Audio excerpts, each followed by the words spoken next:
नहीं सज्जनों, प्रेम से बोलो सतगुरुदेव की जय। साथियों, आइए जानते हैं सतगुरु कबीर साहब ने अपने 16 पुत्रों की सहायता से किस प्रकार से सृष्टि की रचना की। क्या है सृष्टि का रहस्य तथा सतगुरु कबीर साहब के उन 16 पुत्रों का रहस्य। सबसे पहले सतपुरुष ने शब्द को प्रकाशित किया और उससे लोक दीप रचकर उसमें वास किया। कहते हैं दूजे शब्द जो पुरुष प्रकाशा, निकसे कुर्म चरण गही आशा। तीजे शब्द जो पुरुष उच्चारा, ज्ञान नाम सुत उपजे सारा। टेक चरण सम्मुख हैं रहेऊ, आज्ञा पुरुष दीप तह दयऊ।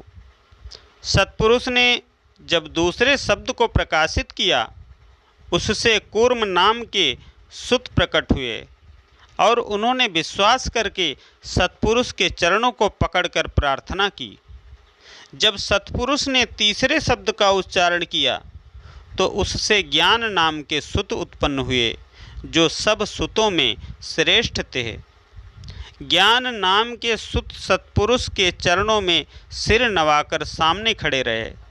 जब सतपुरुष ने उनको एक द्वीप में रहने की आज्ञा दी। चौथे शब्द भये पुनि जबहि, विवेक नाम सुत उपजे तबहि। पांचवें शब्द जब पुरुष उचारा, काल निरंजन भव अवतारा। सतपुरुष ने जैसे ही चौथे शब्द का उच्चारण किया, तभी विवेक नाम के सुत उत्पन्न हुए। सतपुरुष ने जब पांचवें शब्द को पुकारा तो उसके काल निरंजन का अवतार हुआ। तेज अंग ते काल है आवा, ताते जीवन कह संतावा। जीवरा अंश पुरुष का आही, आदि अंत को जानत नाही। काल निरंजन अत्यंत तेज अंग, भीषण प्रकृति वाला होकर आया।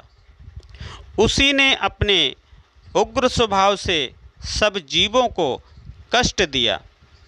जीव सतपुरुष का अंश है। जीव के आदि अंत को कोई नहीं जानता है। जीव नित्य अविनाशी है। यह आदि अंत से रहित शाश्वत है। नाशवान का आदि एवं जीवन मृत्यु होती है, परंतु यह तो अजन्मा है। छठे शब्द पुरुष मुख भाषा, प्रगटे सहज नाम अभिलाषा। सतये शब्द भयो संतोषा, दीनो दीप पुरुष परितोषा। सतपुरुष ने जब इच्छा कर मुख से छठे शब्द का उच्चारण किया तो सहज नाम के सुत प्रकट हुए। सातवें शब्द के उच्चारण से संतोष नाम के सुत उत्पन्न हुए, जिनको सतपुरुषों ने उपहार में द्वीप देकर संतुष्ट किया। आठवें शब्द पुरुष उच्चारा, सुरति स्वभाव दीप बैठारा। नवमें शब्द आनंद अपारा, दसवें शब्द क्षमा अनुसारा। जब सतपुरुष ने आठवें शब्द का उच्चारण किया तो उससे सुरति स्वभाव नाम के सुत उत्पन्न हुए, उन्हें भी एक द्वीप में बैठा दिए। नवें शब्द के उच्चारण से आनंद अपार नाम के सुत हुए तथा दसवें शब्द के उच्चारण के अनुसार क्षमा नाम के सुत उत्पन्न हुए। 11वें शब्द नाम निष्कामा, 12वें शब्द जलरंगी नामा। 13वें शब्द अचिंत सुत जाने, 14वें शब्द सुत प्रेम बखाने। 11वें शब्द के उच्चारण से निष्काम नाम और 12वें शब्द के उच्चारण से जलरंगी नाम के सुत उत्पन्न हुए। उनके 13वें शब्द के उच्चारण से अचिंत नाम और 14वें शब्द के उच्चारण से प्रेम सुत नाम के सुत उत्पन्न हुए। 15वें शब्द सुत दीन दयाला, 16वें शब्द में धीराज विशाला। 17वें शब्द सुत योग संतायन, एक नाल सोडस सुत पायन। 15वें शब्द दीन दयाल नाम के सुत और 16वें शब्द में धीरज नाम के विशाल सुत उत्पन्न हुए। 17वें शब्द के उच्चारण से योग संतायन सुत उत्पन्न हुए। एक ही नाल से सतपुरुष के शब्द उच्चारण से 16 सुतों की उत्पत्ति हुई। शब्द ते भयो सुतन आकारा, शब्द ते लोक द्वीप विस्तारा। अग्र अमी दिव्य अंश आहारा, दीप दीप अंसन बैठारा। सत्पुरुष के शब्द से ही उन सुतों के आकार का विकास हुआ और शब्द से ही समस्त लोक द्वीपों का विस्तार हुआ। सत्पुरुष ने अपने प्रत्येक दिव्य अंग पुत्र को अगर अमृत का आहार दिया और प्रत्येक को अलग द्वीप का अधिपति बनाकर बैठाया। अंसन शोभा कला अनंता, होत तहाँ सुख सदा बसंता। अंसन शोभा अगम अपारा, कला अनंत कुवर्ण पारा। सत्पुरुष के उन अंशों की शोभा एवं कला अनंत है। वहाँ उनके द्वीपों में सदा माया रहित अलौकिक सुख रहता है। उन अंशों की शोभा मन से परे अद्भुत असीम है और उनकी अनंत कला का वर्णन करके कौन पार पा सकता है। प्रेमी सज्जनों, यहाँ पर सत्पुरुष के जो 16 पुत्र हैं, ये कोई शरीर धारण करने वाले पुत्र नहीं हैं, बल्कि सत्पुरुष के दिव्य अंगों को ही 16 पुत्र कहा गया है। इस चीज को समझने की कोशिश करिएगा। सब सुत करें पुरुष को ध्याना, अमी आहार सदा सुख माना। याही विधि 16 सुत भयऊ, धर्मदास तुम चित्त धरि लेऊ। सब पुत्र सत्पुरुष का ध्यान करते हैं और अमृत आहार का सदा सुख मानते हैं। इस प्रकार सत्य पुरुष से 16 सुत उत्पन्न हुए।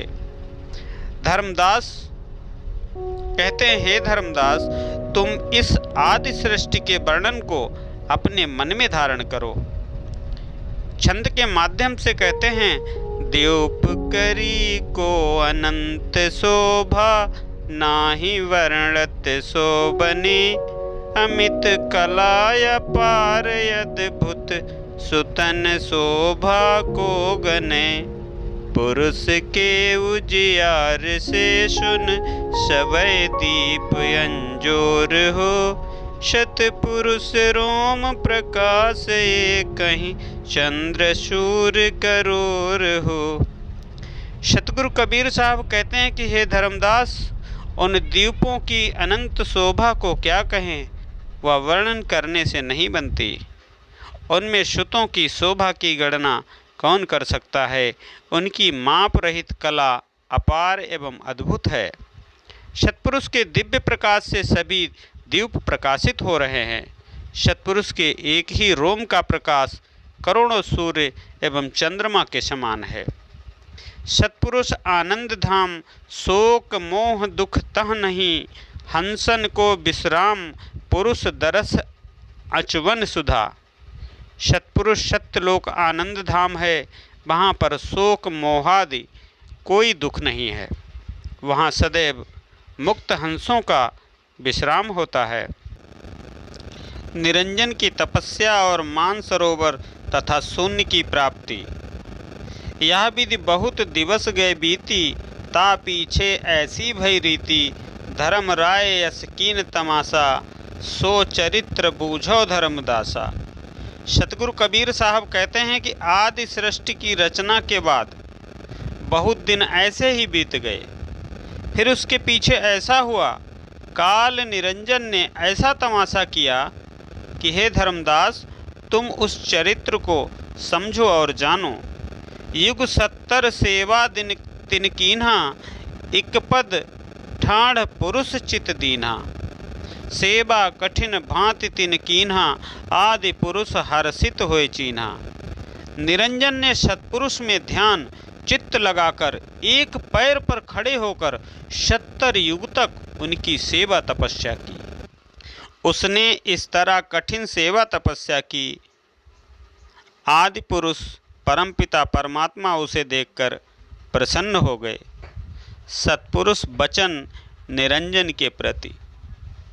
पुरुष आवाज उठी तब बानी, कहा जान तुम सेवा ठानी।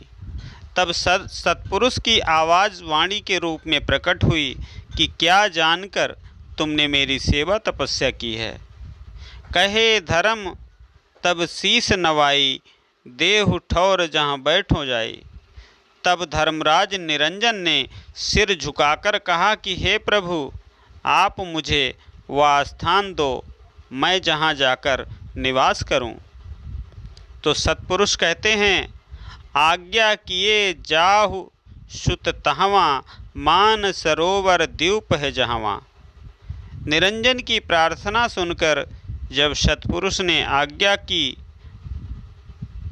कि हे पुत्र, तुम वहाँ जाकर बैठो जहाँ मानसरोवर द्वीप है, और निरंजन इस प्रकार से मानसरोवर द्वीप के लिए चल देते हैं।